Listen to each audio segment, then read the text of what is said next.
Hi friends. కలక లేదా కళంక అంటే దోషాలను తొలగించే అవతారం కనుక కల్కి అవతారం అన్న పేరు వచ్చిందని హిందువుల భావన. కల్కి అనగా తెల్లని గుర్రము.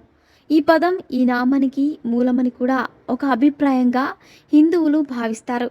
బౌద్ధ కాలచక్ర గాథ సంప్రదాయాలలో శంబల రాజ్యాన్ని పరిపాలించారనే 25 మంది పురాణ పురుషులు కల్కి, కులిక, కల్కిరాజు వంటి సంబోధనలు ఉన్నాయి అని పురాణాలు చెబుతున్నాయి.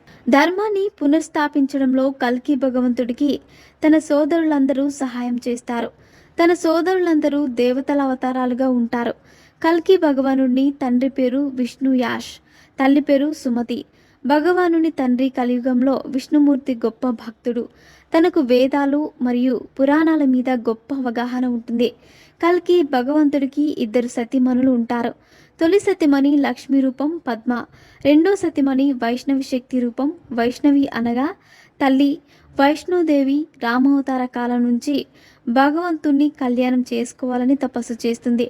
కల్కి భగవానుడు ఆమె తపస్సుకు ముగ్ధుడై తనను వివాహం చేసుకుంటాడు. కల్కి భగవానుడు ధర్మాన్ని స్థాపించినప్పుడు కలియుగం అంతమై తిరిగి మరలా కృతయుగం మొదలవుతుంది. కృతయుగం మొదలవగానే కల్కి భగవానుడి యొక్క తల్లిదండ్రులు బదరిక ఆశ్రమంలో నివసిస్తుంటారు.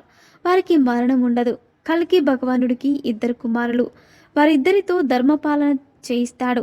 ధర్మం 4 పాదాల మీద నిలబడిన తర్వాత యోగశక్తితో శరీరాన్ని వీడి కల్కి భగవానుడు తన యొక్క తల్లిదండ్రులతో వైకుంఠం చేరుకుంటారు. మరిన్ని ఇంట్రెస్టింగ్ అప్డేట్స్ కోసం మా ఛానల్ని సబ్స్క్రైబ్ చేసుకోండి.